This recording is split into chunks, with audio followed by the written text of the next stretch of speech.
नमस्कार दोस्तों, त्रिज्या व्यास यूट्यूब चैनल पे आप सभी का हार्दिक स्वागत है। जी हाँ दोस्तों, आज इस सीरीज़ में हम लाए हैं बॉलीवुड की जो लॉजिकल कंटेंट मूवीज़ हैं, जिसमें ढेर सारे जो जॉनर्स है, let it be horror movies, suspense thriller, drama, crime, action thriller, comedy हो, हॉरर हो। तो ऐसे सारे जो अलग अलग जो जॉनर है, उनके हिसाब से जो ऐसी ऐसी मूवीज़ है जो आपने बहुत कम देखी हो, लेकिन उसके जो कंटेंट है वो बहुत ही एंटरटेनिंग, इंटरेस्टिंग और लॉजिकल ऐसा कंटेंट हो, जो मतलब वो मूवी देखने के बाद आपको ऐसा सेटिस्फैक्शन मिले कि आपने एक सही मूवी देखी है जिसमें एक लॉजिकल कंटेंट था और उस कंटेंट के हिसाब से आपका एंटरटेनमेंट एक अच्छे तरीके से हो। तो दोस्तों, यही सीरीज़ में हम 6 पार्ट्स हमारे इस एपिसोड्स में आएंगे under the title logical entertaining content movies of Bollywood stream. So इसमें ढेर सारे मूवीज़ के बारे में हम जानेंगे, उनकी स्टोरीज़, जैसे कि सस्पेंस थ्रिलर होता है, उसमें तो हम राज तो नहीं खोल सकते उन मूवीज़ के बारे में, लेकिन ढेर सारे उनके जो रोचक तथ्य हैं, बिहाइंड द सीन्स हैं, उसकी जो बेसिक जो प्लॉट लाइन है, जो इंटरेस्टिंग कंटेंट है, वो हम आपके सामने रिवील करने वाले हैं। तो दोस्तों, इसी सीरीज़ में हम 6 एपिसोड्स करने वाले हैं और हर एपिसोड में हम 5 मूवीज़ के बारे में आपको बताएंगे, जिनका कंटेंट बहुत ही लाजवाब था, एंटरटेनिंग था, स्टोरी लाइन अलग थी, उसमें देखने जैसा कुछ नयापन था, इनोवेशन था, कलाकार जो एक्टर्स था उनका जो परफॉर्मेंस था वो भी लाजवाब था। तो ऐसी ढेर सारी मूवीज़ है जिनमें हॉरर मूवीज़ हैं, suspense thriller, action thriller, drama, crime thriller है, या फिर कोई कॉमेडी मूवीज़ हैं, डार्क कॉमेडी वगैरह। तो ये सारी चीज़ों के बारे में आज हम डिस्कस करेंगे। तो आज का ये हमारा 6 एपिसोड में से आज ये हमारा पहला एपिसोड है, जिसमें हम 5 मूवीज़ के बारे में आज डिस्कशन करेंगे। जी हाँ दोस्तों, तो शुरू करते हैं उन मूवीज़ के बारे में। आज की हमारी पहली जो मूवी है वो है 1986 की एक रुका हुआ फैसला। जी हाँ दोस्तों, एक रुका हुआ फैसला। अगर आपने इस मूवी को देखा होगा तो लकी होंगे आप कि एक कंटेंट के हिसाब से एक मूवी कैसे पेश होता है। एक रुका हुआ फैसला है, इसमें कोर्ट रूम ड्रामा है बेसिकली, और एक जो केस है, मर्डर केस है, उसके बारे में जो गुत्थी सुलझनी होती है लॉजिक के बेस के ऊपर, तो उस बारे में इस मूवी में पूरा एंटरटेनिंग पैकेज आपको मिल सकेगा। जिन्होंने ये मूवी देखी है वो इस बारे में जानते हैं कि मूवी असल में है क्या, लेकिन जिन्होंने ये मूवी अब तक देखी नहीं है उनको ये जानकर बहुत ही ताज्जुब होगा कि अब तक हमने ये मूवी क्यों नहीं देखी। इतनी लाजवाब कंटेंट वाली ये मूवी है। थोड़ा सा ये आर्ट सिनेमा या फिर पैरेलल सिनेमा की तरफ झुकती है। इसके जो डायरेक्टर है वो है बासु चटर्जी, जिन्होंने छोटी सी बात, ये जो अमोल पालेकर जी की जो मूवी थी, लेजेंडरी मूवी, वो डायरेक्ट की थी। फिर टीवी जो सीरियल थी ब्योमकेश बख्शी 1993 की, जो दूरदर्शन पर आती थी, उसके डायरेक्टर भी बासु चटर्जी थे। तो इन्हीं बासु चटर्जी ने ये मूवी एक रुका हुआ फैसला इसका दिग्दर्शन किया है। तो बेसिकली ये जो मूवी है, इसका जो इंस्पिरेशन है वो एक अमेरिकन मूवी है, 12 एंग्री मैन। जी हाँ दोस्तों, 12 एंग्री मैन इस मूवी का ये रीमेक है, काइंड ऑफ रीमेक हम कह सकते हैं या फिर इंस्पिरेशन कह सकते हैं। लेकिन जो इंडियन ऑडियंस, इंडियन समाज के हिसाब से इस मूवी को ढालना, वो भी एक बड़ी बात होती है। तो बेसिकली इसकी अगर प्लॉट लाइन अगर देखें तो एक मर्डर होता है और कोर्ट में वो केस चला जाता है। पुराने ज़माने में जूरीज हुआ करते थे, सिर्फ जजेस फैसला नहीं सुनाया करते थे, जिसमें वकील, जजेस, आजकल के ज़माने में जो हम देखते हैं वकील, दोनों तरफ के वकील होते हैं, फिर आरोपी होता है, विटनेसेस होते हैं, और फाइनली जो जजेस होते हैं वो अपना फैसला सुनाते हैं। लेकिन पुराने ज़माने में टिल 1960 तक इंडियन जो न्याय व्यवस्था थी उसमें जूरीज का भी महत्व था। जूरीज मतलब एक ऐसा 10 या 12 लोगों का समूह जिसमें अलग अलग फील्ड के जो डिफरेंट पर्सनैलिटीज़ हुआ करती थी, उनको एक साथ लाकर वो जूरी मेंबर अपना फैसला सुनाते थे।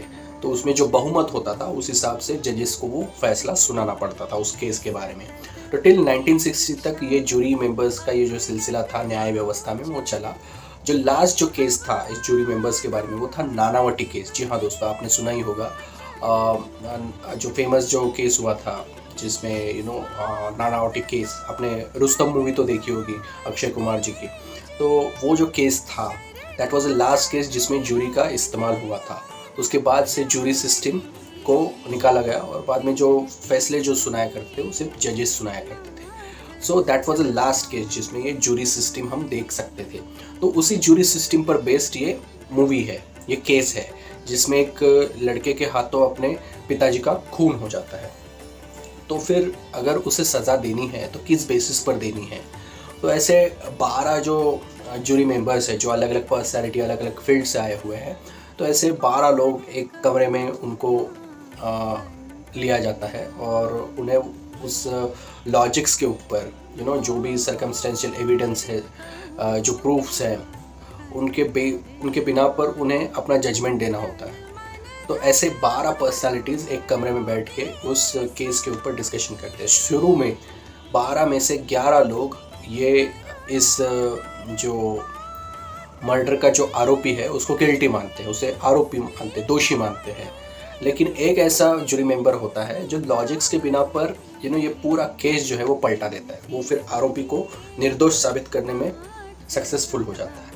तो ये जर्नी कैसी है, वो जो कौन से लॉजिक्स थे, जो भी प्रमाण, जो भी प्रूफ्स कोर्ट में सामने लाए गए थे, उन प्रूफ्स को कैसे अपने लॉजिक्स के बिना पर उसमें एक सत्य ढूंढने की कोशिश करता है, एक ट्रुथ ढूंढने की कोशिश करता है।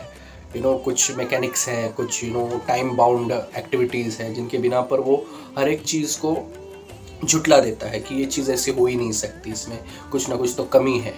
अगर इसको प्रैक्टिकली अगर देखा जाए तो इन चीज़ों का मतलब बनता ही नहीं। तो हर एक जो लॉजिक है उसके बिना पर वो हर एक प्रूफ को क्रॉस चेक करके जो बचे हुए 11 जूरी मेंबर्स हैं उनका जो दृष्टिकोण है वो धीरे धीरे बदलता जाता है। तो इसमें अगर कलाकारों के बारे में अगर बात की जाए तो इसमें अन्नू कपूर जी थे, के रैना थे, के रैना थे, जी हाँ दोस्तों, पंकज कपूर जी थे, SM ज़हीर साहब थे।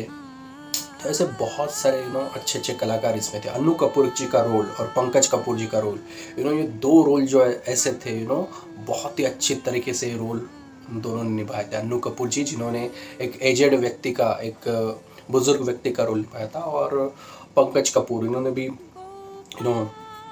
एक बुजुर्ग व्यक्ति का ही रोल निभाया था, लेकिन एक ट्रिचरस भूमिका उनकी थी, एक अलग जटिल व्यक्तिमत्व वाली उनकी भूमिका थी।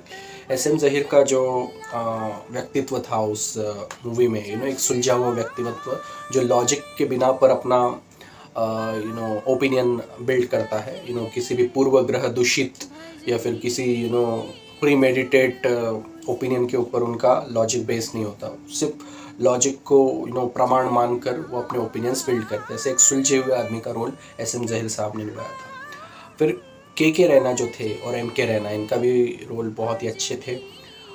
तो ये था दोस्तों इनके कास्टिंग के बारे में। अगर इसके डायरेक्शन के बारे में बात की जाए तो बासु चटर्जी ने इसको डायरेक्ट किया था। ये 12 एंग्री मैन 1957 की जो अमेरिकन मूवी थी, इसके ऊपर ये मूवी बेस्ड थी। जी हाँ दोस्तों, तो 12 एंग्री मैन मतलब 12 एंग्री जूरी मैन ऐसा कहा जाए तो लाजमी होगा। तो इस विषय पर ये मूवी थी। देखना लाजमी है इस फिल्म को, क्योंकि कंटेंट बहुत ही अच्छा है, इंटरेस्टिंग है, आपको एक जगह पर रोके रखता है, आगे क्या होने वाला है, इन चीज़ों के बारे में आपको एंड तो पता ही है कि क्या होने वाला है, सिंस इट इज़ 80s की जो बॉलीवुड मूवी थी, so you can predict the end.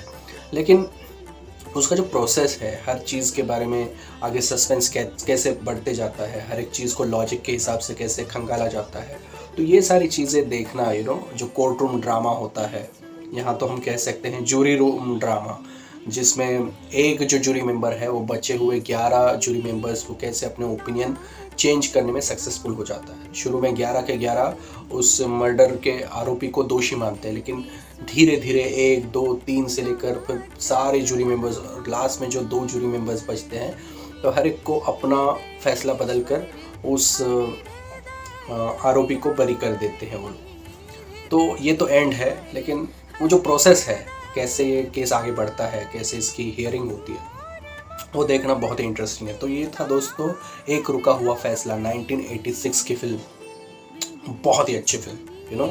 अगर कोई लॉजिकल बेस्ड कंटेंट देखना चाहता है, एंजॉय करना चाहता है, तो उसके लिए ये मूवी तो एक हेवन की तरह है, जिसको आप एंजॉय कर सकते हो।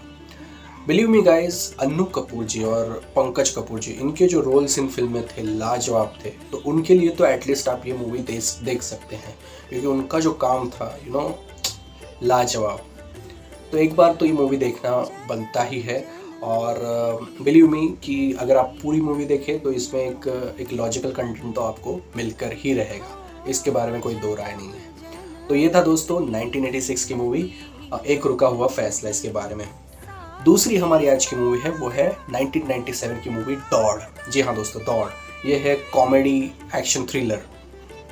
तो दौड़ के बारे में कौन नहीं जानता, और जो नहीं जानते वो अगर एक बार भी ये मूवी देख ले तो जान सकते हैं कॉमेडी क्या होती है। जो ठहाके लगा कर हंसना क्या होता है।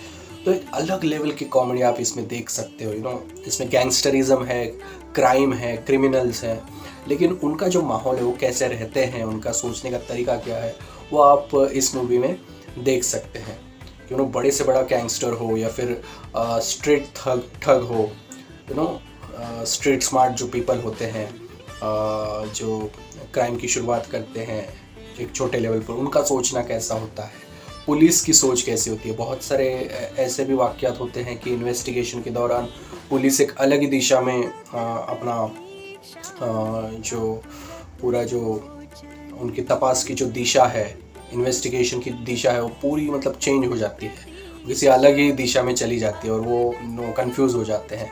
तो ये सारी चीज़ें इस दौड़ मूवी में है।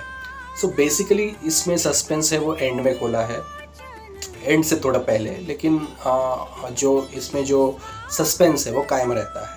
और जो कॉमेडी कंटेंट है, अगर एक्टर्स की बात की जाए तो संजय दत्त है, उर्मिला मातोंडकर हैं, आशीष विद्यार्थी हैं, परेश रावल का इसमें जो रोल है वो तो देखने जैसा बनता है, मनोज वाजपेयी जी हैं, सुनील शेंडे, तो ढेर सारे कलाकार इसमें आप देख सकते हैं। और तो कहानी के बारे में कहा जाए तो क्रिमिनल्स के बारे में एक स्टोरी है, जिसमें एक जो स्मगलिंग का जो एक असाइनमेंट था, स्मगलिंग का जो कंसाइनमेंट था वो डॉग पर रिसीव होता है, लेकिन इस बार जो स्मगलिंग वाला जो मटेरियल है वो कुछ अलग होता है।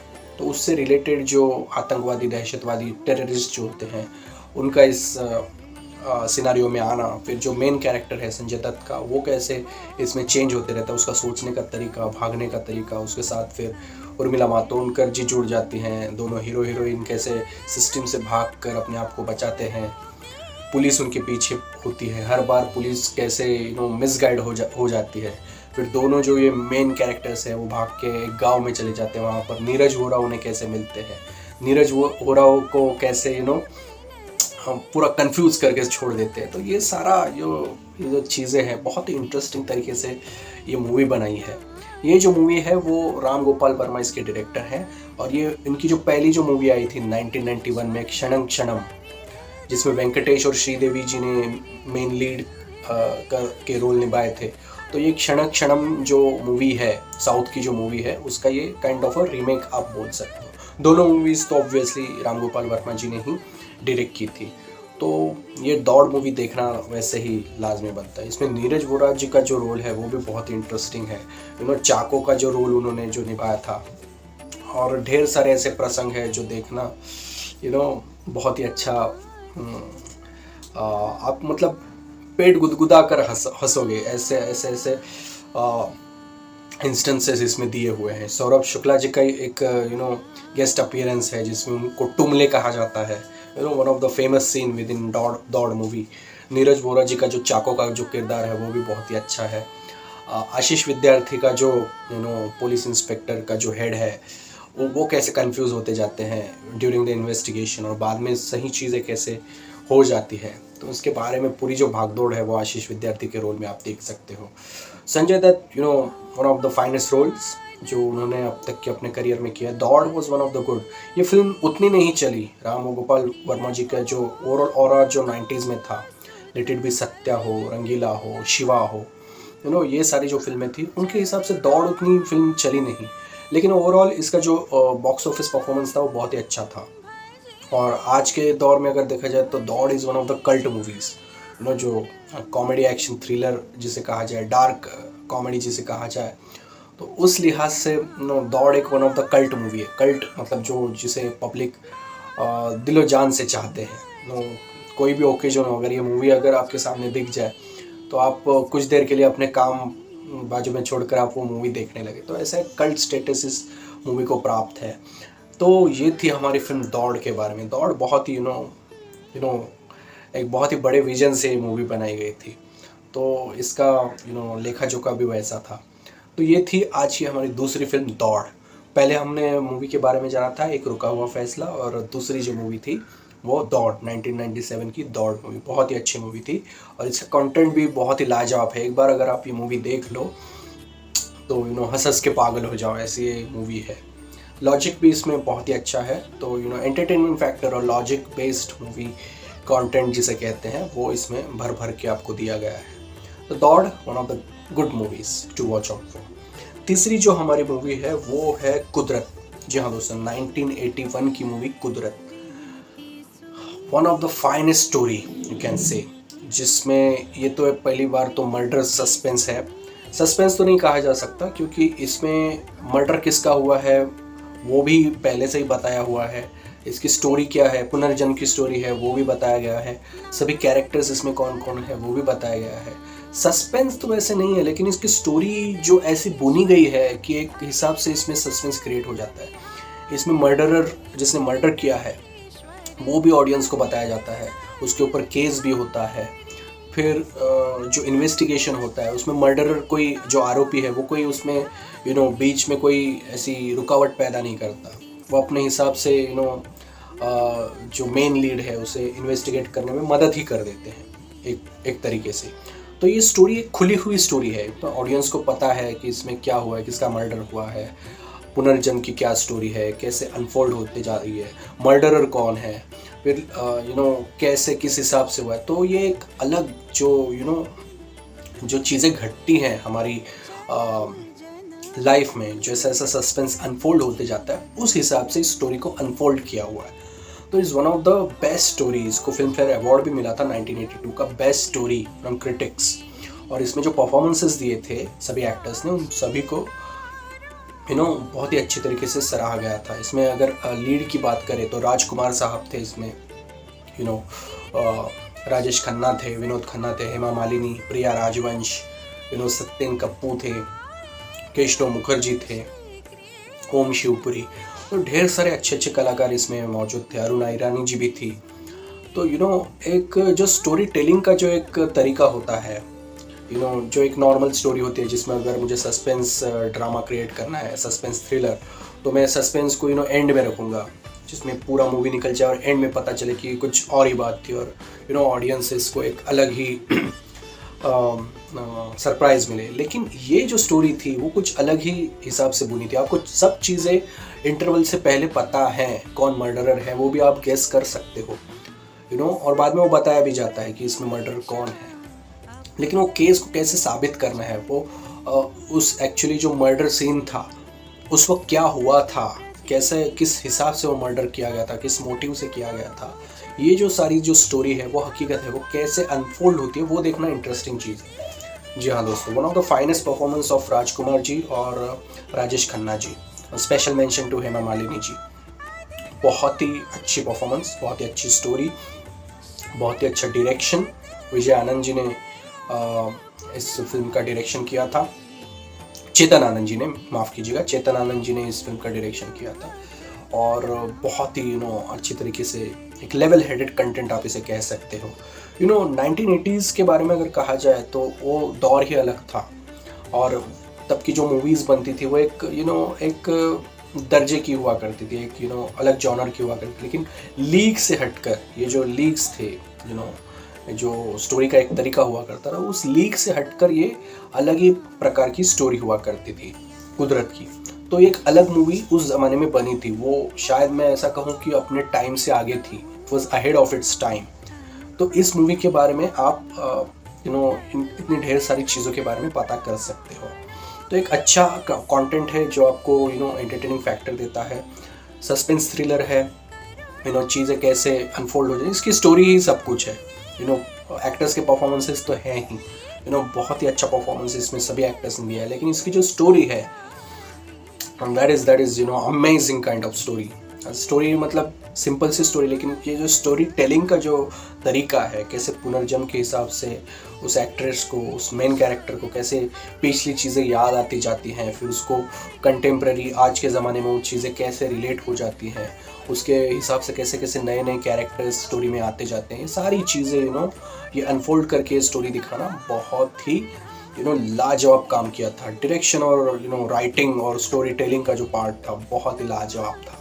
जी हाँ दोस्तों, ये थी कुदरत 1981 मूवी। तो दोस्तों ये था कुदरत मूवी के बारे में। इसके गाने भी बहुत लाजवाब थे, जितने भी सारे गाने थे, तूने वो रंगीले कैसा जादू किया, हमें तुमसे प्यार कितना ये हम नहीं जानते, इसके 2 वर्जन है, male version, female version. Female version को प्लेबैक सिंगिंग का फिल्म फेयर अवार्ड भी मिला। तो best story, best screen play, तो बहुत ही अच्छे तरीके से इस फिल्म को बनाया गया था। विजन इसकी बहुत ही अच्छी थी। तो एक बार तो ये फिल्म देखना बहुत ही लाजमी बनता है। ये स्टोरी जो थी 1981 के हिसाब से अहेड ऑफ इट्स टाइम थी, इसके लिए ये मूवी देखना बनता है।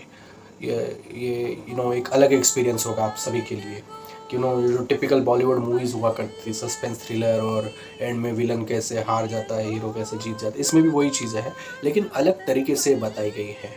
आजकल के जो सोशल मीडिया कंटेंट्स हैं, OTT प्लेटफॉर्म है, उसमें जो हर प्रकार की जो स्टोरीज़ हम देखते हैं किसी भी वेब सीरीज़ के लिए, किसी भी मूवी के लिए, तो उसमें जो स्टोरी का जो इंटरेस्टिंग कंटेंट होता है, उसमें जो सस्पेंस क्रिएट करके रखते हैं, तो ऐसा एक अलग सा नयापन उस दौर के हिसाब से, 1980s के दौर के हिसाब से अगर देखा जाए, तो ये जो इस फिल्म की जो स्टोरी थी, कुदरत फिल्म की स्टोरी, वो हटके थी, लीक से हटके थी और अहेड ऑफ इट्स टाइम थी। तो वो एक एक्सपीरियंस करने के लिए इस मूवी का कंटेंट देखना एक बार तो बनता ही है। सो कलाकार भी इसमें ढेर सारे बहुत ही अच्छे हैं। राजकुमार जी हैं, राजेश खन्ना जी हैं, विनोद खन्ना, हेमा मालिनी जी, अरुणा ईरानी, और क्या चाहिए किसी को। तो ये था दोस्तों हमारी आज की तीसरी फिल्म कुदरत। हमने पहली जो फिल्म आपको बताया था वो थी एक रुका हुआ फैसला 1986 की। फिर हमने जाना दौड़ मूवी के बारे में 1997, संजय दत्त और उर्मिला मातोंडकर जी की फिल्म। इसके भी गाने बहुत ही अच्छे थे, AR रहमान जी के गाने थे, तो इसके भी गाने बहुत ही अच्छे थे। तीसरी फिल्म जिसके बारे में हमने जाना वो थी कुदरत 1981। जी हाँ दोस्तों, इसके भी गाने बहुत ही लाजवाब थे और सबसे बड़ी बात इसकी स्टोरी, एकदम लाजवाब ऐसी स्टोरी थी। तो तीनों मूवी बहुत ही अच्छे हैं, एक बार आप देखने की कोशिश करें, इसका कंटेंट बहुत ही आपको पसंद आएगा। आगे बढ़ते हैं, आज की हमारी चौथी फिल्म वो है ट्रैप्ड। जी हाँ दोस्तों, 2016 की मूवी फैंटम मूवीज़ के बैनर के तले इस फिल्म को बनाया गया था, जिसके डायरेक्टर थे विक्रमादित्य मोटवानी। जी हाँ दोस्तों, आपको एक वेब सीरीज़ याद होगी सेक्रेड गेम्स, 2018 की जो वेब सीरीज़ आई थी सेक्रेड गेम्स, इसके डायरेक्टर थे विक्रमादित्य मोटवानी, अनुराग कश्यप, अनुराग बहल। तो ये जो ट्रायो है, इनकी ये मूवी थी, अलग सी मूवी थी ट्रैप्ड, जिसको डायरेक्ट किया था विक्रमादित्य मोटवानी जी ने। जी हाँ दोस्तों, ट्रैप्ड नाम से ही पता चलता है कि कोई फंस गया है।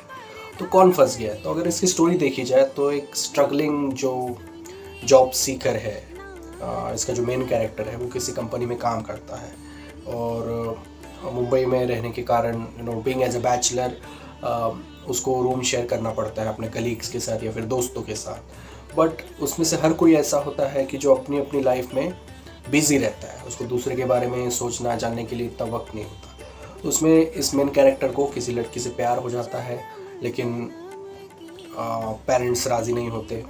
उस लड़की की शादी तय हो जाती है, लेकिन शादी से एक दिन पहले वो उस लड़की को भगाकर अपने साथ शादी करने के लिए उसे भगा के लेकर जाता है। लेकिन रहेंगे कहाँ, शादी के बाद रहेंगे कहाँ, क्योंकि वो जो मेन कैरेक्टर वो ऑलरेडी अपने दोस्तों के साथ अपने रूम शेयर कर रहा है। तो शादी के बाद अपने लिए एक अपना होम स्वीट होम हो, अपने कायदे का एक रूम अपने पास हो, एक फ्लैट, एक प्रॉपर्टी अपने पास हो, इसके लिए वो एक ऐसे प्रोजेक्ट में फ्लैट बुक करता है जिसमें कोर्ट केस चल रहा है और जहाँ पर इलेक्ट्रिसिटी और पानी नहीं आती, पानी के प्रॉब्लम्स हैं, इशू है। तो ऐसे बिल्डिंग में वो एक फ़्लैट परचेज़ कर लेता है जिसके बारे में वो खुद नहीं जानता। एक ब्रोकर के थ्रू वो फ्लैट परचेज़ कर लेता है, लेकिन उस फ्लैट के बारे में बहुत सारी चीज़ें वो नहीं जानता या फिर उसे जानने नहीं दिया जाता जानबूझकर। तो वॉचमैन भी होता है, लेकिन वॉचमैन को भी पता नहीं होता कि इन्होंने कब ये फ्लैट लिया है और ये मेन कैरेक्टर उसमें रहने आ रहा है, ये वॉचमैन तक को पता नहीं होता। तो जब इनकी शादी डिसाइड होती है, शादी का दिन, उससे एक दिन पहले अपने फ्लैट में जाता है सब तैयारियां करने के लिए, और कुछ ऐसा सहयोग हो जाता है, कुछ ऐसे इत्तेफाक होते जाते हैं कि वो जो मेन कैरेक्टर है इस मूवी का, वो इस डेजर्टेड बिल्डिंग जो कह सकते हैं, जो मतलब उसमें कोई रहता भी नहीं है, ऐसे बिल्डिंग के एक फ्लैट में वो लॉक हो जाता है। जी हाँ दोस्तों, वो किसी कारणवश चाबियाँ बाहर रह जाती है और लॉक लग जाता है। लॉक वो खोल नहीं सकता, दरवाज़ा इतना मजबूत होता है वो लॉक खोल नहीं सकता। इलेक्ट्रिसिटी के इश्यूज़ हैं, फिर वो वायरिंग भी उसकी ठीक से नहीं की थी उस प्रोजेक्ट की हर एक घर में, तो वायरिंग के भी इश्यूज़ थे, इलेक्ट्रिसिटी के इश्यूज़ थे, तो उस हिसाब से बिजली का आना वो भी कठिन सा काम हो जाता है। फिर उसके हिसाब से फिर मोबाइल चार्ज नहीं कर सकते, मोबाइल की बैटरी ड्रेन हो जाती है, खाने पीने के कोई आसार नहीं है, कोई उपलब्धियाँ नहीं हैं, और फिर ऐसा एक आदमी एक डेजर्टेड बिल्डिंग में ट्रैप हो जाता है। तो उस बारे में ये इस मूवी की स्टोरी है। बेसिकली इसकी अगर थीम देखी जाए, एक ऐसा आदमी, एक ऐसा इंडिविजुअल जो किसी अबैंडन्ड बिल्डिंग में ट्रैप हो चुका है, तो अब निकले कैसे? He can not contact outside. वो ऐसे हाई राइज बिल्डिंग में है जिसमें अपनी आवाज़ नीचे तक भी नहीं पहुंच सकती, खाने पीने के लिए कोई उपलब्धियां नहीं है, बाहर वो निकल नहीं सकता, किसी को बुला नहीं सकता मदद के लिए। तो ऐसा आदमी उस बंद कमरे से, उस बंद फ्लैट से कैसे बाहर आया? तो उसकी जो जद्दोजहद है, उसकी जो स्ट्रगल है, ये पूरी स्टोरी है उसके ऊपर ट्रैप में बेस्ड है। जी हाँ दोस्तों, तो नाम से और इस स्टोरी से आपको एक कंटेंट पता चला होगा कैसे मतलब सर्वाइवल इंस्टिंक्ट के हिसाब से, सर्वाइवल इंस्टिंक्ट का जॉनर है इस मूवी का, तो उस हिसाब से कैसे इस मूवी में एक आदमी को अपनी जान बचाने के लिए सर्वाइवल करना पड़ता है, उसके बारे में पूरी मूवी है। तो एक अलग सी थीम है, अलग सी स्टोरी है, परफॉर्मेंसेस तगड़े हैं। जो मेन लीड जिसका अभिनय किया है वो है राजकुमार राव, बहुत ही तगड़ा काम किया है, उनकी बहुत प्रशंसा हुई इस मूवी के बारे में, बहुत ही अच्छा परफॉर्मेंस उन्होंने दिया। कैरेक्टर्स ज़्यादा इसमें नहीं है, कुछ गिने चुने कैरेक्टर्स हैं, जैसे कि वॉचमैन हो, एक औरत जो है जो पड़ोस की बिल्डिंग में रहती है, जिसके पास वो हेल्प के लिए अपना एक प्लेकार्ड जो है उसके ऊपर अपने खून से लिखता है हेल्प मी, और उसके ऊपर एड्रेस लिखता है और वो फेंक देता है उसके टेरेस पे। वो औरत वो देखती भी है, उसे थोड़ा डाउट होता है कि इस बिल्डिंग से कुछ ये आया है, वो इन्वेस्टिगेट भी करती है, लेकिन बाद में कुछ वॉचमैन भी ज़्यादा कुछ ध्यान नहीं देता। फिर उसके भी अपने कुछ लाइफ के कुछ बिजनेस होते हैं, तो अपने बिजनेस के हिसाब से वो फिर इन्वेस्टिगेशन को आगे नहीं बढ़ाती। तो हाथ को आया मुँह न लगा, ऐसी सिचुएशन हो जाती है। तो एक कोई ज़रिया बन चुका था जो मेन कैरेक्टर को इस ट्रैप्ड सिचुएशन से बाहर निकाल सकता था, लेकिन वो भी बीच में से अधूरा रह गया। तो ऐसे ढेर सारे प्रसंग उसमें हैं। तो अगर वहाँ पर खाने पीने की चीज़ें नहीं हैं तो फिर आदमी सर्वाइवल कैसे करे? तो बहुत दिनों तक वो भूखा रहता है मेन कैरेक्टर, फिर कॉकरोचेस खा लेता है सर्वाइवल के लिए। एक कबूतर आता है, कबूतर को मार के खा जाता है। पीने का पानी तो नहीं होता, ख़त्म हो जाता है, जो भी है वो ख़त्म हो जाता है।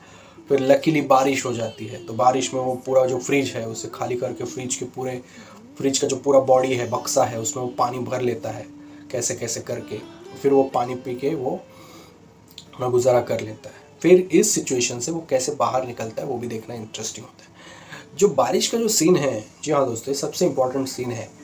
आप अगर किसी अनजान जगह पर अगर ट्रैप्ड हो गए हो तो पीने के पानी के लिए, अगर आपके पास खाना भी ना हो तो भी पानी पीकर आप ज़िंदा रह सकते हो कुछ दिनों के लिए।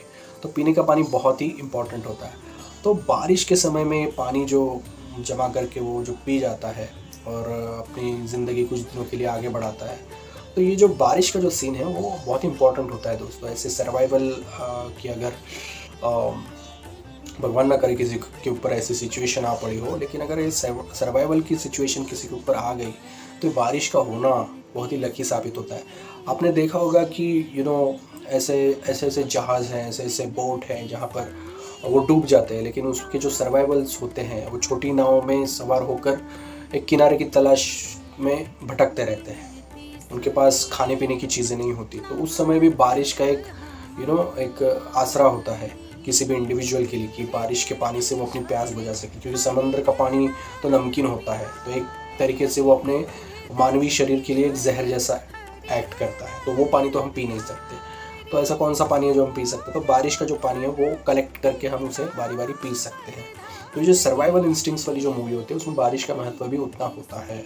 ये मैं असल ज़िंदगी के बारे में कह रहा हूँ, जिसमें सर्वाइवल इंस्टिंक्ट्स वाली सिचुएशन जब आती है तब ये चीज़ें काम करती है। आपने लाइफ ऑफ पाई देखी होगी इरफान खान की, तो उसमें भी जो मेन कैरेक्टर है वो समुद्र का पानी तो पी नहीं सकता, उसकी सेहत भी बिगड़ जाती है बिना पानी के। तो एक बार बारिश हो जाती है तो बारिश का पानी जमा करके वो अपनी प्यास बुझा लेता है। तो सर्वाइवल इंस्टिंक्ट के हिसाब से ये चीज़ें बहुत ही इम्पॉर्टेंट है, जिसके बारे में हम इस मूवी में जान सकते हैं कि अगर ये सिचुएशन हमारे ऊपर गुजरी तो हम क्या कर सकते हैं। मैक्सिमम अपने आप को सर्वाइव करने के लिए, उस सिचुएशन से निकलने के लिए हम कैसे फाइट कर सकते हैं। तो इन सारी चीज़ों के बारे में इस ट्रैप मूवी में वर्णन किया गया। बहुत ही अच्छा कंटेंट है, आपको एंटरटेनिंग भी लगेगा, बहुत सारी नॉलेज भी आपको मिलेगी कैसे इसमें हम सर्वाइव कर सकते हैं। तो एक अलग कंटेंट है, अलग एंटरटेनमेंट वैल्यू है, अलग लेवल हेडेड थॉट प्रोसेसेस इसमें आप देख सकते हैं। तो ऐसी है ट्रैप मूवी, 2016 की मूवी है। फैंटम मूवीज़ के बैनर तले ये मूवी बनी थी और इसके डायरेक्टर है विक्रमादित्य मोटवानी। जी हाँ दोस्तों, तो ये दोस्तों हमारी थी चौथी आज की फिल्म जो थी ट्रैप्ड, 2016 की फिल्म ट्रैप्ड। आगे बढ़ते हैं हमारी आज के एपिसोड की लास्ट फिल्म। जी हाँ दोस्तों, अव्वल नंबर। जी हाँ दोस्तों, 1990 की फिल्म अव्वल नंबर। इसके डायरेक्टर और राइटर थे लेजेंडरी देवानंद साहब। जी हाँ दोस्तों, इसके अगर ट्रिवियाज के बारे में अगर बताया जाए तो ये एक लौती ऐसी मूवी थी जो आमिर खान ने बिना स्क्रिप्ट पढ़े की थी। जी हाँ दोस्तों, देव साहब के प्यार में उनके बारे में जो सम्मान है, जो लगाव है, उसको मद्देनज़र रखते हुए आमिर खान ने इस मूवी को, जब प्रपोजल इनके सामने देव साहब ने रखा था, तो आमिर खान ने बिना स्क्रिप्ट पढ़े इस मूवी को एक्सेप्ट कर लिया था। ये एक लौती ऐसी उनकी फिल्म है, उनके पूरे फिल्मी करियर की, जिसमें उन्होंने बिना स्क्रिप्ट पढ़े एक मूवी साइन की थी। तो ऐसा ये अव्वल नंबर मूवी के बारे में हम जान सकते हैं। इसके जो कलाकार है और मेन लीड जो है वो देवानंद साहब की है। उसमें ढेर सारे रोल्स उन्होंने इसमें किए थे। इंस्पेक्टर जनरल का, जो कमिश्नर ऑफ पुलिस का किया था, बोर्ड प्रेसिडेंट, क्रिकेट मैच का इसमें स्टोरी घूमती है, तो बोर्ड प्रेसिडेंट का भी रोल इन्होंने किया था। जो मेन कैरेक्टर्स जो देव साहब की मूवीज़ में हम देखते हैं कि बहुत सारे इन्फ्लुएंशियल रोल्स, कई सारे रोल्स वो एक ही मूवी में निभा लेते हैं, तो ये एक अलग सी कॉमेडी बन जाती है तो वो एक चीज़ हम इसमें देख सकते हैं। इसमें आदित्य पंचोली भी जीत थे, आमिर खान थे, एकता सोहनी थी, कुलभूषण करबंदा थे, तो बहुत सारे ऐसे एक्टर्स इसमें थे। ये स्टोरी एक क्रिकेट थीम के ऊपर बेस्ड है। अव्वल नंबर जो इंडियन क्रिकेट टीम के ऊपर ये इसकी थीम है, जिसमें कैसे एक एस्टेब्लिश प्लेयर जो शुरू से उसने ग्रेट स्टार्ट ली थी अपने करियर में, लेकिन because of the arrogance, because of the fame, because of the success वो एरोगेंट हो जाता है और वो कैसे अपने वैल्यूज़ से पीछे हटकर अपना ही खुद का डाउनफॉल कर लेता है। वो ऐसा एक क्रिकेटर और एक नया अपकमिंग क्रिकेटर जिसका करियर अभी बनना है, लेकिन जिसके इरादे नेक हैं, जिसकी नीयत साफ़ है और साफ़ नीयत से वो आगे बढ़ना चाहता है। तो ऐसे दो क्रिकेटरों की आपस की जो हम कह सकते हैं फाइट है, या फिर आपस की जो उनके ताल्लुकात हैं, उनके बारे में ये मूवी है। तो इसमें टेररिज्म का भी एंगल आता है। देव साहब की मूवी है तो ढेर सारे एंगल्स इसमें आते हैं। एक टाइम आ गया था कि जिसमें 90s में देव साहब की जो मूवीज़ आई थी, उनके जो डायरेक्शन का जो स्टाइल था, एक्टिंग का जो स्टाइल था, वो ऐसा था कि कहीं ना कहीं उसमें हम कॉमेडी देख सकते हैं। उसका अगर एक एग्जांपल दे तो अगर ये मूवी हम देखें तो 1990 की मूवी थी और तब देव साहब जो थे वो, उनकी एज जो थी वो 65 to 70 के ब्रैकेट में थी, मतलब अराउंड 68 ईयर्स उनकी एज थी, और Aditya Pancholi almost around 35 years. लेकिन इस मूवी में जो उनकी माँ बताई गई थी वो थी सिंडी क्रॉफर्ड, जो अमेरिकन मॉडल थी, और इनकी माताजी बताए गए थे।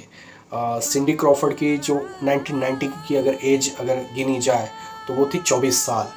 तो ये एक अलग सी कॉमेडी आप इसमें देख सकते हो। और वो मरहूम माताजी इनकी बताई गई थी, मतलब वो अब इस दुनिया में नहीं है, वो जा चुकी हैं, और ऐसे उनकी माताजी बताई गई थी। तो उनके सिंडी क्रॉफर्ड की फ़ोटो पे, अमेरिकन मॉडल 24 साल की मॉडल, उनके फ़ोटो पे हार भी लगाया हुआ था। और देव साहब और आदित्य पांचोली बोल रहे थे ये हमारी माता जी है। देव साहब 68 ईयर्स के और Aditya Pancholi 35 and that particular model is of 24 years. तो ये अलग सी कॉमेडी आप इसमें देख सकते हैं। अगर आप इसे अगर गहराई में अगर इसके आप जाओ तो ये कॉमेडी आपको नज़र आ सकती है। तो देव साहब की मूवीज़ में बाद में ऐसी ऐसी कॉमेडी आप देख सकते हो। ढेर सारे रोल्स खुद ही निभाना, 3-4 रोल्स इन्फ्लुएंशियल किरदार एक ही मूवी में निभाना, तो ऐसी चीज़ें आप इसमें देख सकते हैं। तो क्रिकेट मैच है 3 मैच सीरीज़ है ऑस्ट्रेलिया के साथ। पहले 2 वनडे हार चुके हैं, तीसरी वनडे है जिसमें कुछ स्पेशल प्राइजेस हैं। फिर सिलेक्शन इस टीम का कैसे होता है, कैसे एस्टेब्लिश प्लेयर को एरोगेंसी के हिसाब से बाहर किया जाता है और नए उभरते टैलेंट को इस टीम में जगह दी जाती है। फिर वो जो एस्टेब्लिश प्लेयर है वो कैसे रिवेंज लेने के लिए टेररिस्ट ग्रुप से जाकर मिल जाता है जो इस स्टेडियम को बॉम्ब से उड़ाने वाले हैं।